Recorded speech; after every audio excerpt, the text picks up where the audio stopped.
Hello, beautiful human. You clicked on our conversation with Tiffany Young, and this is a really fascinating one. She's about to take us inside the life of a K-pop artist and what it's like to be an idol. She spent 10 years in Girls' Generation.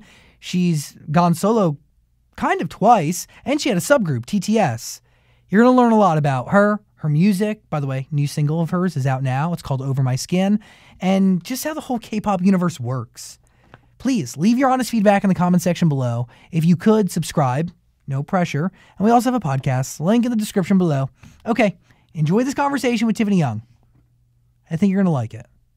Let's do this. Zach Sang Show. It's a Zach Sang Show. We got Heather. We got Dan. And we welcome to the studio, Tiffany Young. Hey. Hi, Zach. Hi, Heather. Hi, Dan. Thank you for having me. I am very excited to have you here because you, correct me if I'm wrong, you're kind of a K-pop icon in a sense. Well, thank you. That's very flattering. Girls' Generation has been around for a decade, so I think I've had enough years to say that we've kind of made a mark. Really big mark. Thank you. You're one of the two members out of Girls' Generation to have a solo album. You create a subgroup out of it, and now you're back doing your own thing. So we have a lot to dive into because I'm very fascinated by the entire K-pop world and how it is fascinating. Works. And can you agree that now more than ever, it's at the forefront of a lot of people's minds? Yes. I mean, K-pop has evolved and is forever evolving and growing, and it went from like Girls' Generation, we had a year where we were performing at Madison Square Garden. We were on the billboards with LG, and like we had our like amazing run going to the YouTube Music Awards and winning, and then there was also Gangnam Style that. You know, Gangnam Style was such a huge. I still think it's one of the greatest. It is. and right now to BTS, I'm just always amazed and proud that I'm part of such a big, happy to be part of it, K-pop, and that I'm excited to see where it's going to go. Has it always been? I mean, not always, but since you've been a part of it, mainstream, like. Would you consider yourself as one of the people who brought it mainstream? You and Gangnam Style, and obviously BTS is doing it now. Girls' Generation, yes. Girls' Generation forever. Yeah, I think so. Especially, I'm very proud of how we brought it to where it was because we were that generation where there wasn't YouTube when we started, and then it happened. So it just kind of blew up, and that's when like the views and kind of taking it international and taking it all over the world. I got to go to Madison Square Garden, to the Staples Center, to France, to just amazing places, and pretty proud of being the only girl band to do it too. The internet changed the reach of K-pop. Yes, I'm so happy about it. And your story is really fascinating because you grew up in California, right? Yes. And then at 15, you kind of get pressured into becoming a part of a singing competition. Yeah, because of my brother. Yes. Your brother was the one who forced you to do it. Yeah, I was born in San Francisco, raised here in Southern California, and then music was kind of my therapy. And growing up, that was the only thing that made me happy. And my brother was just like, I think you should really do this. And we didn't know there were going to be a bunch of executive like labels, A&Rs, and like people who are scouting for new like K-pop, maybe a new girl. And I was auditioning, and they were like, I got a bunch of business cards. Okay. And I was like, what? Yeah, like I just came here to sing. And they're like, oh no, we want you to audition for our label. And then, yeah, that's how it all happened. But it all happens within 3 weeks. 3 weeks. So they hear you sing. Do they make you an offer that same day? Yeah, and then that weekend I went to an audition. I met one of the casting directors, and she was like, "Yeah, could we just tape everything you've got? Like, what do you do?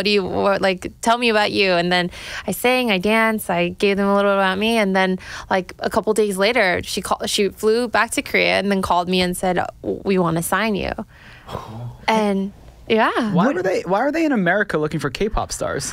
I think they're always looking for I mean, now more than ever, there is always a Korean American member, but there's also Canadian Korean or Canadian Chinese, Chinese Canadian, said it the wrong way, the other way around. But yeah, they're always looking for an English speaking member or a foreign member who can speak a foreign language so that it can reach more fans, like so that we can start talking for ourselves, not with a translator. Gotcha. And yeah, it was convenient when we came to LA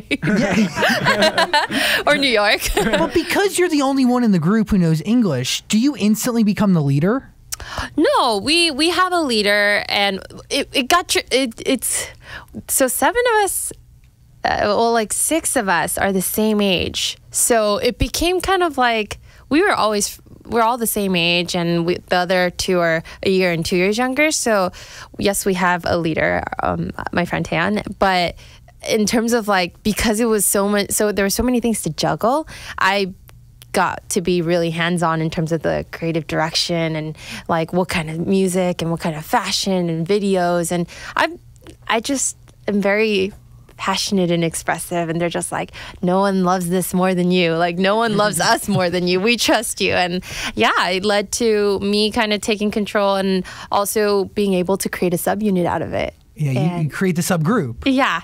TTS. Yes. So, but from somebody on the outside, I would think, or I think the stereotype is that if you're a member of one of these groups and you work for the company, you actually don't have much control. You might not have a ton of creative control. The first couple of years, yeah, it seemed I was learning all the rules so that I can make new ones. It's like, you know, they say learn the rules to break them, but it's like, you don't need to break them. You just learn them and make new ones. And I think I hope everybody, I hope I don't look too much like a rebel, because I'm starting to look like one because I'm the only one that's here. Yeah, hi. Is that scary? Yeah, it can be scary. Growing up, I was 15. I didn't have parents around me in Korea. I didn't speak Korean fluently at the time, so yeah, I was scared, like trying to kind of blend in, but still have my own opinions and be around K-pop parents, which are a whole new thing. Oh, that's a new term, K-pop parents. Yeah, I was the only one in the meeting because I was like, hi, I'm representing me, and then it was all K-pop parents. So what role do the K-pop parents actually have? Like, can they speak on behalf of their kid? Yeah, of course. In terms of like, my bandmates were at the label starting at 10, so their lives were based around like going to practice and rehearse, and then going to school and kind of maintaining it all at the same time. And as 10-year-olds, you do need parents to manage that. And I came at 15 thinking that I was in charge, and yeah, that made me grow up real fast, and I'm here now. Were your parents nervous shipping They you said off no. They Really? said no. And then I was like, you should be thanking me. I should be moving out at 17 or 18. I'm saving you 3 years. So yeah, I was that kid. Wow. But I mean, and I didn't come back until I was set to debut. So I was determined. Like, there were times that I just cry and want to give up because it's intense. Like, I've never even said that before, but I'm here. Like, I was passionate about being an artist and having a story and making others feel better, because I felt better through music, and I thought that was magical. Who made it intense? Who put the pressure on the members? Was it each other? Was it the executives? I think it's the system itself. It's like you have to be able.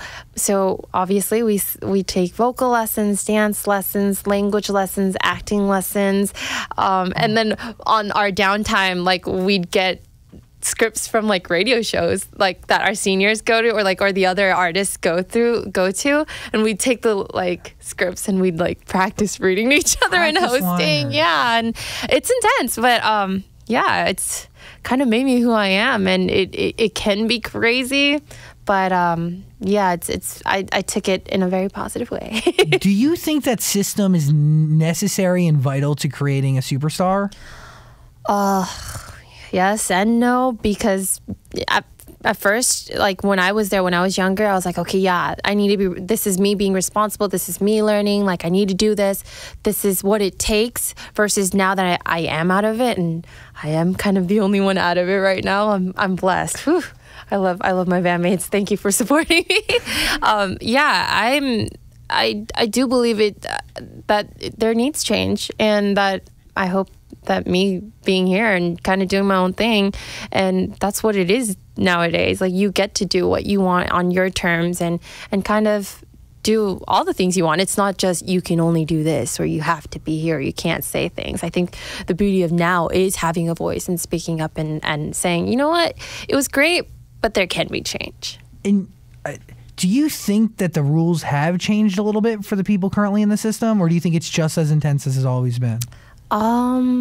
I think there is an in-between going on. Like, it does still seem like pretty intense, and obviously all the things that I grew up doing, like language lessons and dance lessons, and the newer artists seem like they're as polished as and doing the intense training program. But there is a new underground scene where there are a lot more independent artists that are trying out new things and different styles, and it's working, and people are really reacting to it, because that's the truth. That's truth. And I think that's why I'm here. Like, the truth is, I'm at this place where I want it to be about the craftsmanship of what it is to create a sound, and I'm really just kind of going back into the studio and figuring out what I want to say, what I want it to sound like, and yeah, here I am. And obviously everything you've been through, it's kind of all turns into inspiration for music. Yes. Because I'm sure you have stories for days. Was it hard to get out of the contract? Yeah, I mean, I'm not gonna lie. Yeah, of course. It was a big decision, especially when the label is one thing and my bandmates are another. I think that's the confusion that was going on. We are blessed that we do get to stay together as a band, but I did leave the label, so I think that's the confusion there. So you can still be in Girls' Generation or TTS? Yeah, no, yes. Okay. Yes, because when I'm at this place where I said, if you guys want me there, I can be there. Like, it's actually you guys who are busier than I am. I'm like kind of taking my time, and yeah, it's there. This is a new chapter for everyone. It's never been done before. And it is scary. I won't lie. You can see it in my eyes. But I'm happy. And I feel confident and supported. And there's a level of trust from both my bandmates and my fans that when I was getting ready to leave and move back home, everyone was like, remember, this is what you always wanted. And that felt like, I was like, that's everything. Like, to hear that from my bandmates, instead of them going, no, you can't go, or like, you need to stay, it's like, you always wanted this, and go after your dreams. And it's genuine support and a love for you and wanting the best for you. Yeah. So while you were in the group, you always wanted to be a solo artist? Yeah, of course. We originally, all of us dreamed of being solo artists, and I think that's what was kind of amazing about Girls' Generation. We always kind of made each other be the best of the best version we can be at the time. And it was just like, okay, she's good at this and she's good at this, and just kind of made all of us hyper-focus into being the best versions of ourselves. So how scary was it when you finally made the decision to be like, all right, guys, this is what I'm going to do now? Yeah. I remember I sat the girls down and I was like, so what do you guys, I said, what do you want to do? Like, where are you guys at? Because it's not about like what's best for like the group. It's like, in the end, we are all human beings. What do you want? Like, because I care for you as a human being, and I want you to feel the same way. And everybody was just like, yeah, I think some of my bandmates wanted to go into acting full time. Some of my bandmates wanted to take a break, and I wanted to go to acting school. So I went to acting school as soon as I got here last September for a year. Sweet. And yeah, it was scary, but it's a great decision. It feels like when I was moving to Korea, it all happened so fast, but I was just like really determined, and my heart is in a good place. So I hope, and that's my truth. So I know the truth will prevail. Amen. Amen. And you acted in Korea. You were in the Korean version of Fame. Yes, I was the musical, but I haven't done any like film or TV yet. Not yet. I've been going to auditions and taking class and lessons. So, I mean, they say it takes 10,000 hours to make a master at your craft, and I'm new to acting, so I'm taking my time. How different are the acting classes that you take now compared to the ones that you took in Korea? I can actually understand without translating it over. And at the time, I had to carry a dictionary around. It wasn't on an app where it wasn't. Yeah, I really had a book that I had to carry around. This was like 2006 or 5 or 4. Yeah, but not. Yeah. I'm not that old, but yes, I have a good amount of years, and I'm proud of. But yeah, being back here, and I decided to study the Meissner technique, and cool. yeah, I'm glad that I got to know what types of and what styles of acting there was, and go like, okay, and read different and research about it, and go, okay, I think this is the one I want to study. And yeah, but before it was just like, okay, I'm going to acting class, but I'm like also looking up what they're saying at the same time. And yeah, it's I feel like yeah, I can do it better now that don't have to filter through it twice. What was like the biggest thing that you learned about yourself through Girls' Generation and that whole workshop experience? There's so much. There's like 10 years. I think the biggest thing that I really loved about Girls' Generation, still love about Girls' Generation, is that you can find togetherness, but also find individuality. Like you don't have to be alone to be this, like find yourself and be a solo diva or like, and also being together should make you a better person as a person alone, not just, oh, you're just part of another group like that. And I think 10 years has really proved to everybody that it's not like, oh, they were just together, or I bet that girl wanted to leave, or that's the lesson, that togetherness also created individuality for me. That's by the way, like, I think a lot of people can take that and use it in so many different ways, but isn't that like our world? It's our community. You don't have to lose your individuality to actually like be a part of a bigger group. Yeah, that's exactly 2018 seems to be that's what I should be telling everybody. Yeah. Good. How I don't know much about it. Like, how big was or is Girls' Generation? Madison Square Garden, bro. Well, I know that, but like, how big was it even over there? Because if it was big here, how big was it in Korea? It is. We've had 10 consecutive years, a minimum of an album each year. I think 5 consecutive tours. We have 4 tours that are in the top 10 grossing female band concerts of all time. I was like, we're next to the Spice Girls and Destiny's Child, and that's a little bit of what I did before.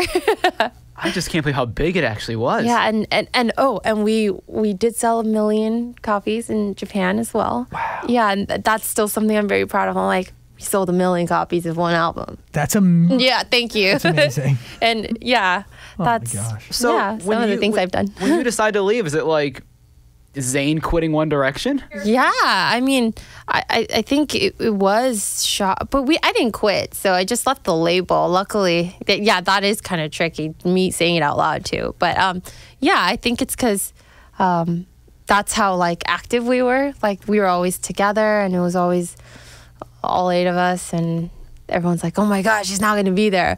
But it's so untrue, because they're visiting every other month, and I have like bandmates coming in every other month, and they're like, oh, this is nice. Like, they're spending quality time now that, Yeah.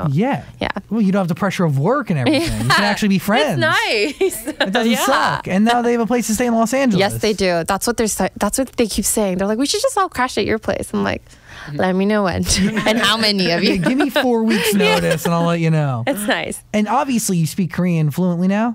Yes, now I do. After Yeah. 13 years, yes, I can say I'm pretty good at it. That's a pretty cool skill. I'm still learning though.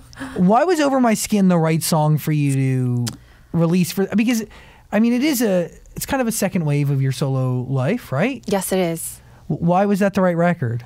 I have been writing in the studio since last October.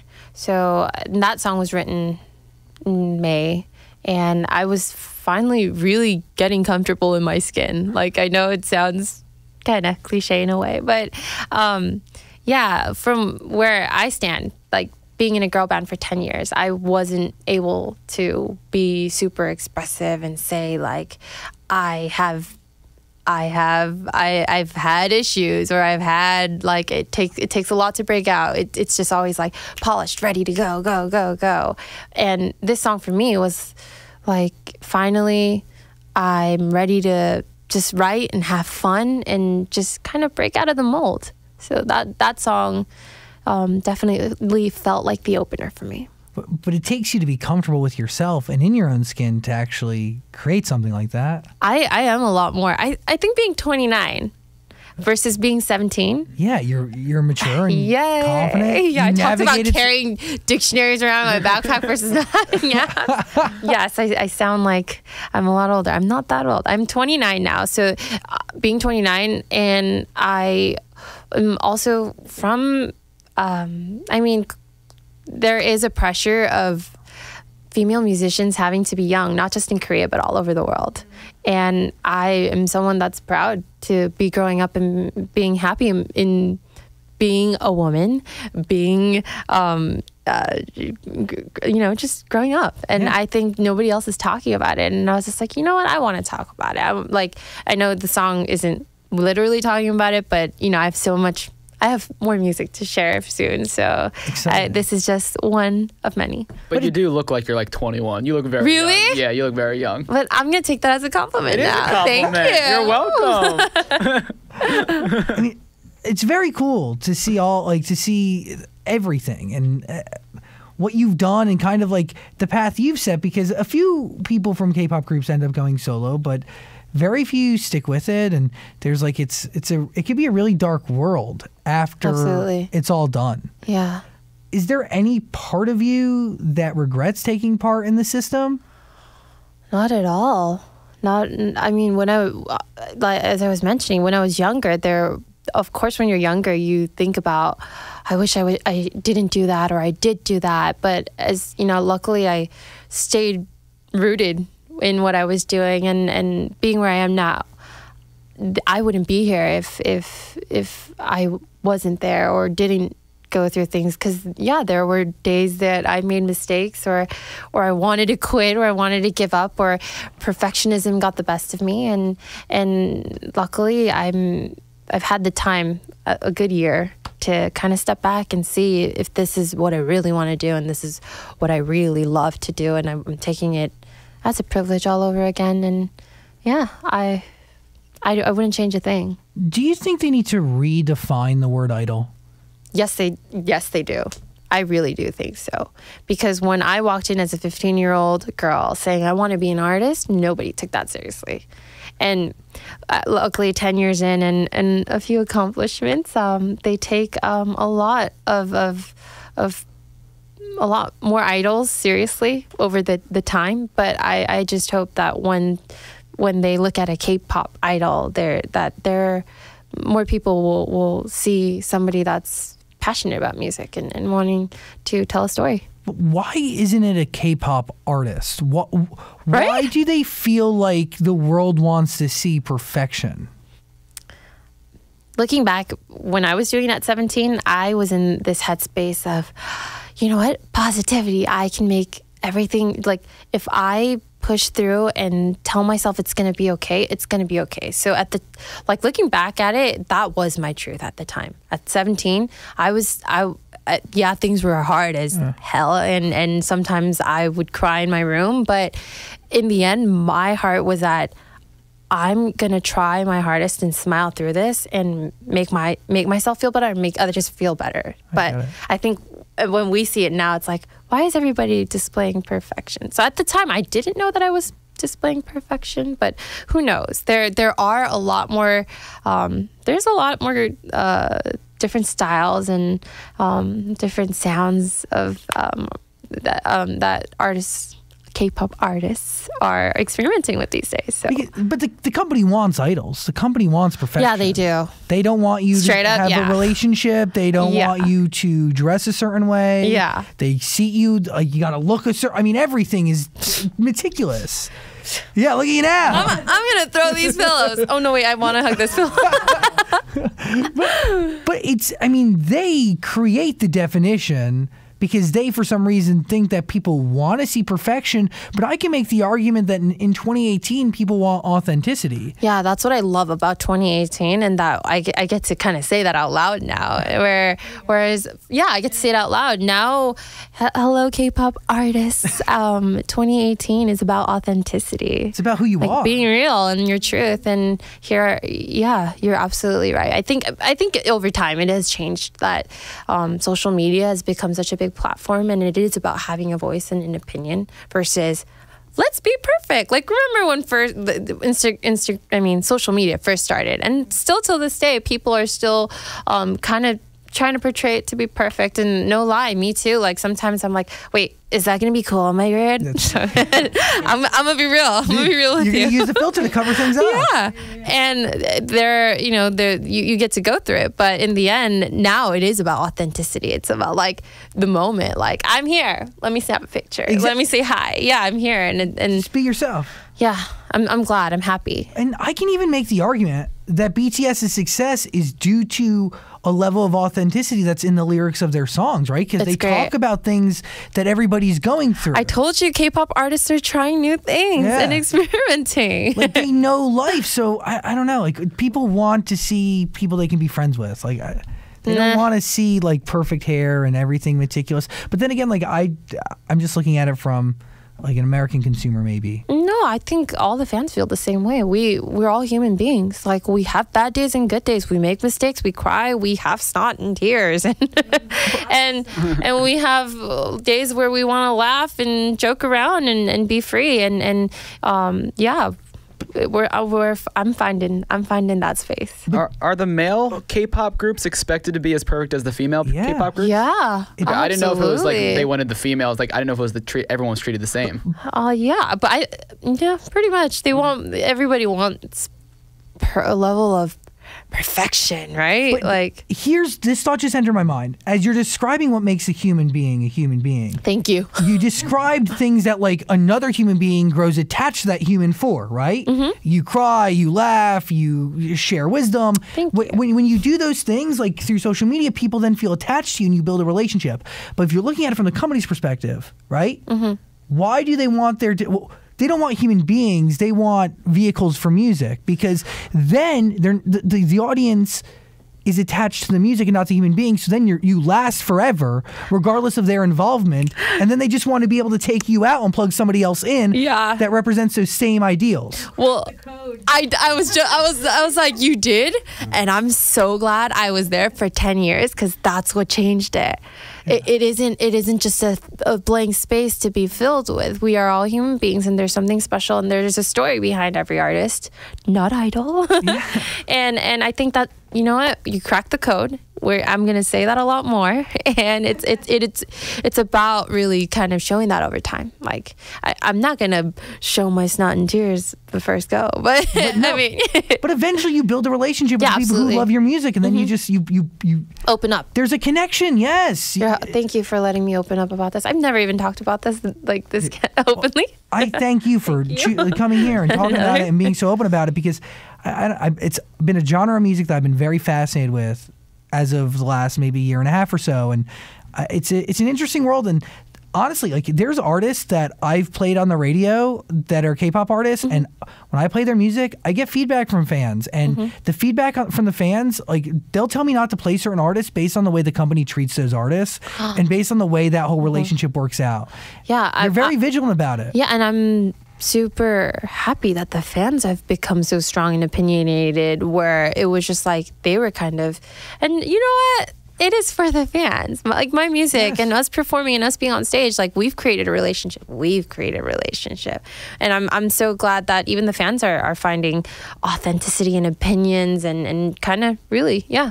And they should. I mean, to be honest with you, I look at it like this. They're the ones giving everybody money. So the company doesn't have money unless the fans end up buying the albums or going to the shows. So if the fans are going to be the ones calling them on their bull squash, they should listen because bull squash. Ultimately, it's them. They're the ones paying the bill. Doesn't matter how great the artists are. If they don't have fans to support it, yeah, absolutely. The system's done. Thank you. I need to take you to Korea. Yeah, give me a call. I need to take you guys to Korea. I don't know if all the companies are going to like what I have to say, but well, we can start a revolution. Are you worried about them seeing what you have to say now? No, I'm comfortable. I'm planting my feet down, and I hope that I can set an example for K-pop artists to want to try new things and, you know, stay in a group and still keep their dreams and passions and, you know, do things when the time comes. It's not about like, oh, it's too late. It's never too late. Like I thought about that sometimes too, like because it's like you would have thought about doing it earlier or later, or you know, you always think about timing. And yeah, that's another thing that I feared. Like, what about is my time over? Yeah, no, but time is what you make it, and I do believe that. I hope that I am being an example, planting my foot down. And by the way, quality art and a great story will rise no matter what. Thank you. That's just the truth. Thank you. I just want to dance with your first solo album. Yes, it was. And do you have an album ready to go now, like a next one, or do you just have singles? I am. The EP is in the works. It's almost done. Cool. Yeah, and I'm kind of aiming towards early 2019. Wow. And would you say the biggest difference between I Just Want to Dance and this new album is the fact that you're writing it? I'm writing it on my own with the people I want to be in the studio with, because it gets very specific. It's like, okay, I know this writer is awesome at this and this producer is awesome at this, and it's just so amazing that you get to work with the best and you get to choose and curated by you. Yes, that's exactly it. It's curated by me versus like an idea and like waiting on demos and yeah, that's what it was. I'd be like, I want to be a solo artist, and then it took. I came out at year 8. And so, at what point did you actually release something?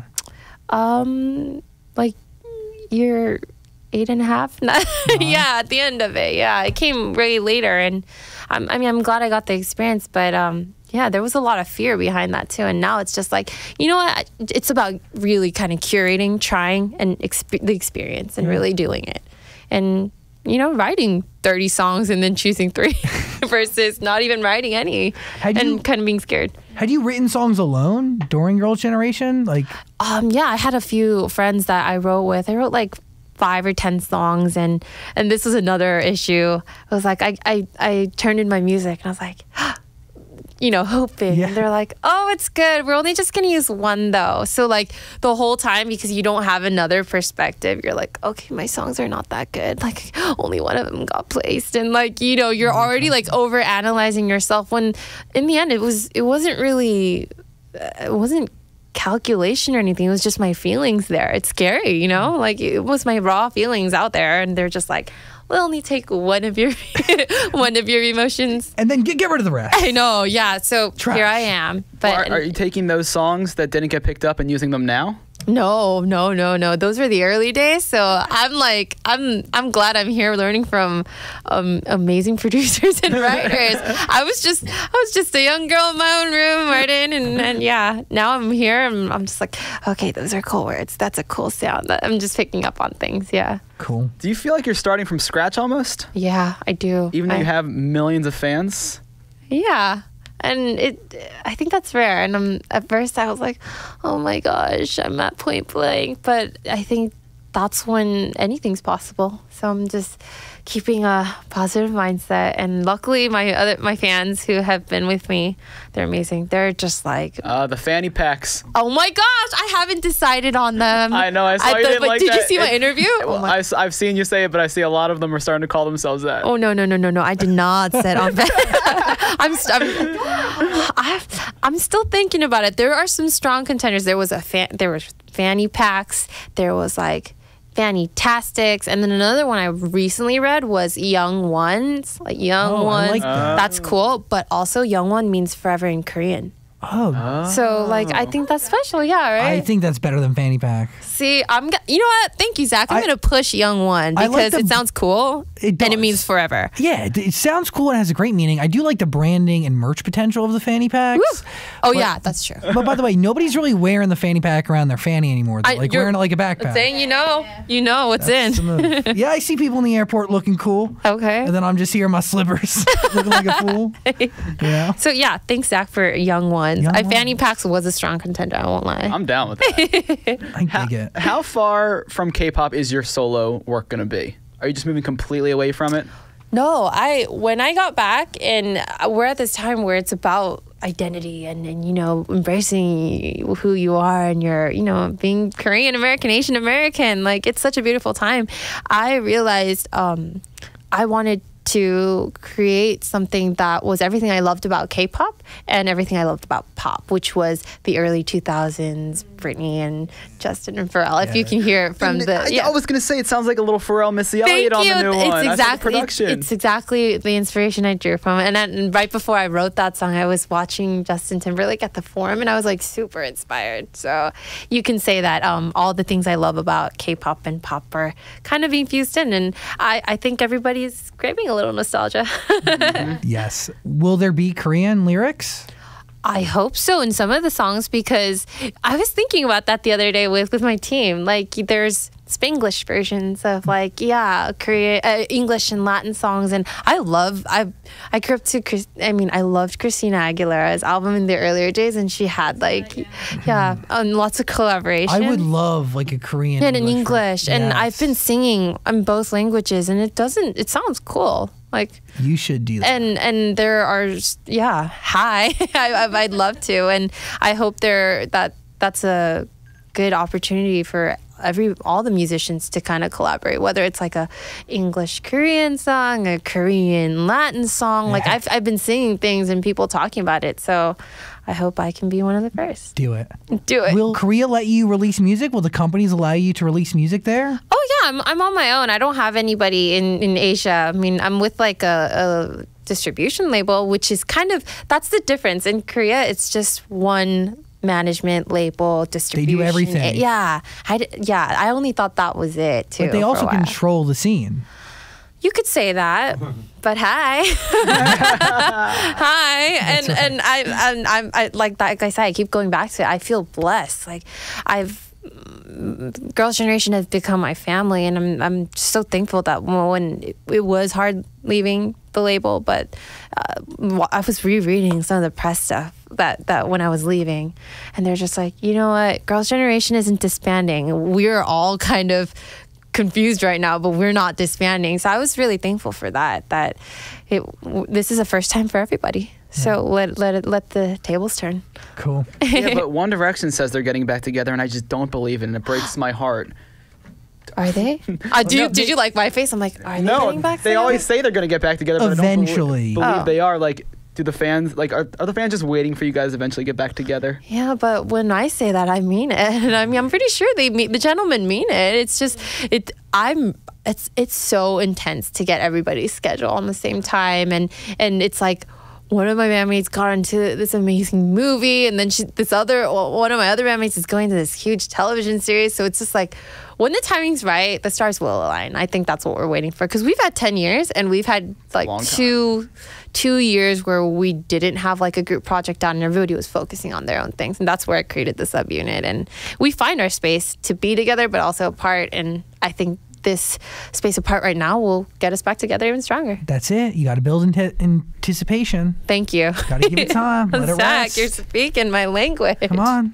Like One Direction. Like I want a few years on that. Like I when it happens, Yeah, I'd love I want to be see them. freaking out about Well, it. of course, so do I. I'm the biggest One Direction fan. I just don't see them actually getting back together. I'm a huge fan. I believe that they will. Like, It will. I mean, do you remember when I was watching was it the VMA performance where Justin Timberlake brought NSYNC back, and I was like, And then Destiny's Child at Coachella. Come on. But that's Everybody like a has quick one. reunion. That's not like a full-on like album tour. Yeah, but that's a ridiculous thing to expect out of One Direction. You want Why? them to do an album together? I want, yeah, that's what I like. One Direction for One Direction. Like, yeah, it would be fun to see them perform together again.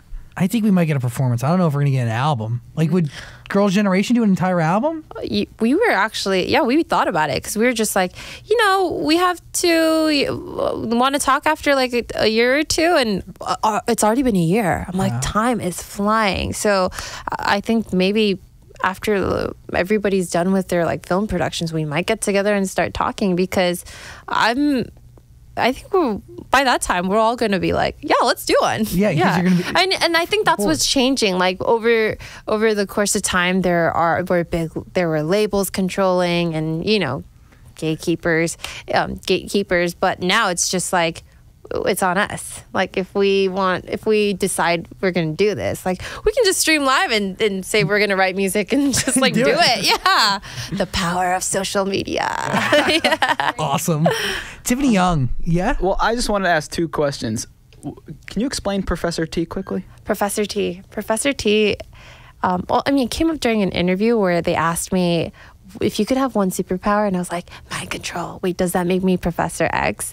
And then call me Professor T. And then I realized I am always, especially coming back home, I'm in this place where I'm learning and I'm new to things. So I will forever be a student. But also people are like, you're the guru of K-pop now. 10 years under your belt, you're a pro. Like I was like, you can call me professor. And like before I going into this video, I wanted to channel that I am a pro. Like I am becoming this raw, like kind of unpolished, getting my hair, my ponytail out in the video, like human being. But I'm also very, very focused and kind of gonna teach you through what I do and how I do it, and just show you the process, which is what a professor does. You kind of break down what your process is and how it's done, whereas before it was all neatly packaged and you never got to say anything. And Professor T is definitely my alter ego of being this bad. I was gonna say this bad. You're a bad bitch. Yeah, I'm a badass bitch. Yeah, that's my alter ego. Here we go. I didn't want to say that, but because you said, what did you say? Bull squash. Bull squash. Okay. Instead of bull shees. Okay. What was the craziest rule that was imposed on you? I couldn't swear. Ever? We never swore, and then it slowly got to like my bandmates would start saying things, and I'd like casually like flip them off, and they'd be like, "Oh," and I'd be like, "Oh wait, sorry." Okay, no cursing. What Yeah. else? Always being ready, like photo ready. Like there's a lot of press and paparazzi that started happening when we started promoting. So I remember having like one terrible picture, and I was like, oh my gosh, this means we always have to be ready. And like we have to get up at like 4 a.m. to go to the airport. Hair and makeup always. Yeah, always. Ugh. And Did they have somebody do it for you? yeah, of course. Okay, good. I mean, I've tried doing it on my own, but I'm already half asleep, which would make me look worse. Leave it to the professionals. Did they control your communication outside of the group? So when we first started, there was no social media. Whoa. Yeah. So it was a different world. It was. It didn't matter. Like, and because they were like, yeah, social media can always be a disaster. Like, online platforms can be such a disaster. You guys should never do it. So we were actually pretty late to the game. Like, I started my Instagram really late, like late 2014, 15. Oh, wow. Yeah. So we came in pretty late. So that was the pressure of not, like of the label saying, yeah, social media is a mess. And then I found out social media means you can have a voice. So hi. Did they affect your relationships? Did they keep you from having relationships? Yeah, when we were younger. Yeah, we weren't allowed to date till like in Korea it's like legal age is 20. Yeah, 21, 20, yeah. So and that's they're when just like, they're like, you guys aren't allowed to date. The first year and a half, was it year? We didn't have cell phones. So I went to payphones to make a call. So like call your parents back at Yeah, home. and I had like calling cards because back then international calls. I'd call. I'd step out of my apartment and go to the phone booth, and we didn't have phones at all. So we were just really focused. Was it fun? working, like going on stage and performing, yeah. But if I think about it now, I'm pretty sure I was miserable. Yeah, and luckily I had a fun group of friends, girlfriends that are my family now, and we made the best out of it. Like we were never bored because there were so many of us, and That's an upside. yeah, Did we you always fight had back? fun. Huh? Did you ever fight back? No, I just thought that that's what it was. And like, this is what it required. And I think when you're that young and you're just so set and focused on, I remember I was like, I want to make a difference. I want us to get Artist of the Year or Best New Artist. Like I was focused when I got there, and I was just like, if that's what it takes, yes, take my life away. Yeah. It's crazy that the whole idea is like perfect. Yeah. But So realistically, it's the complete opposite. yeah, now that's why perfectionism is something that I keep coming back to. It's a real issue, and I guess it's deeply rooted. But it's only perfect because they can replace perfect. You can't replace human. Do you get what I'm saying? Yes. You don't form a relationship with a perfect robot. You form a relationship with somebody who has a pulse and independent thoughts and like experiences and can share emotion and talk to you about things. Let's go to Korea. I can translate for you. Dude, I mean, like, whatever it takes. Like, I'm down. Yeah. I'm 100% in. Yeah. I find the whole thing. I had my first interaction with a K-pop group back in maybe 2010, 2009. It was the Wonder Girls. Love. They Yeah. definitely came here to compete with Yeah. you, or they thought they were going to try. We started at the same year. Yeah, I remember like, and they had the Jonas Brothers back. in Yes, that. they did. When you find that out, like, are you like, I was like, what am I doing with my life? yeah, where's Nick Jonas? Yeah, seriously. I remember we've had some healthy competition during those years. The first, because when Girls' Generation first started, there weren't that many girl bands.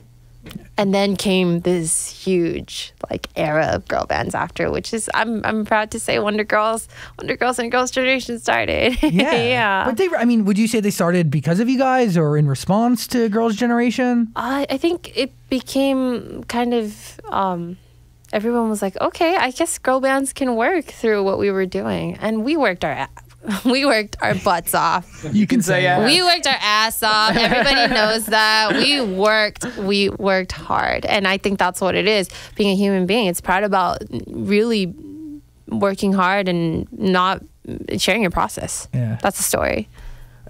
So you consider them competition? When we were younger, yeah. We're all friends now. We're so close. That's cool. Yeah. They were really, I never dealt with a harder team than the Wonder Girls because it was really regulated. It was perfection and like That was the thick of it. Yeah. You're right. It was 2010. really intense, and because they felt like that's what kept the brand afloat. That's what made the brand unique. I remember we weren't allowed dresses. to wear when we weren't allowed to wear. We were at Thailand this one trip, and they're like, "Okay, you guys can't go out and swim because we don't want you to be photographed in bathing suits." Wow. Yeah, that just popped into my head. Like yeah. And at the time, you didn't think anything of it. I was just like, okay. Put on a t-shirt. Yeah. Put on a wetsuit. Yeah, seriously, right? Go snorkeling. But yeah, it was really strict. But I mean, we started at 17, so I'm gonna understand a bit. Wow, Tiffany Young, we've covered a lot. One last question. Now that you're solo, you're back in America. Why has it been so hard for Asian Americans to break into like mainstream America? I think I think most of the other artists or entertainers.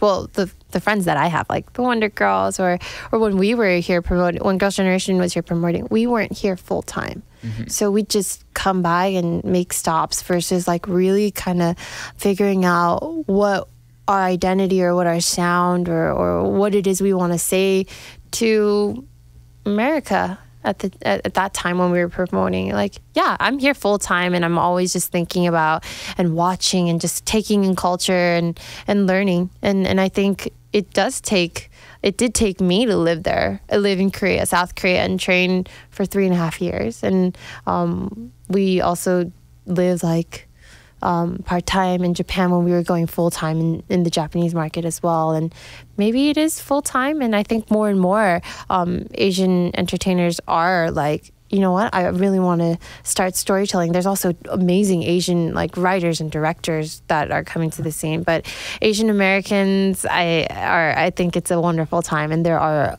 a handful of amazing artists right now in films, and yeah, I'm just kind of learning and observing with you. And you're soaking in the culture 100% Yeah. now. Last question. What advice do you give to future idols? Future art, Go ahead. Korean artists, yeah, Please use it. Korean pop artists. Learn the rules so you can make new rules. Don't break any. Just learn and make new rules, and always like turn to a friend, a colleague, a senior, or somebody there that's always going to be able to talk and just hear your opinion out and continue to find a voice while doing it, and still be passionate and have dreams while you're doing things. Like, it's never too late. Cool. Tiffany Young. Appreciate it. Thank you. Thanks for hanging out. This was a real interview. Thank you so much. I have to take you to Korea. I'm ready to go. Over My Skin deserves your ear, so please Thank give it a you. listen. Thank you, Tiffany Young, Thank for hanging you. out. I really hope you enjoyed that conversation. If you did, please subscribe and also check out our podcast. There's a link in the description, and also comment and like and do things. Other interviews are on the screen somewhere, so click them. Thanks for watching.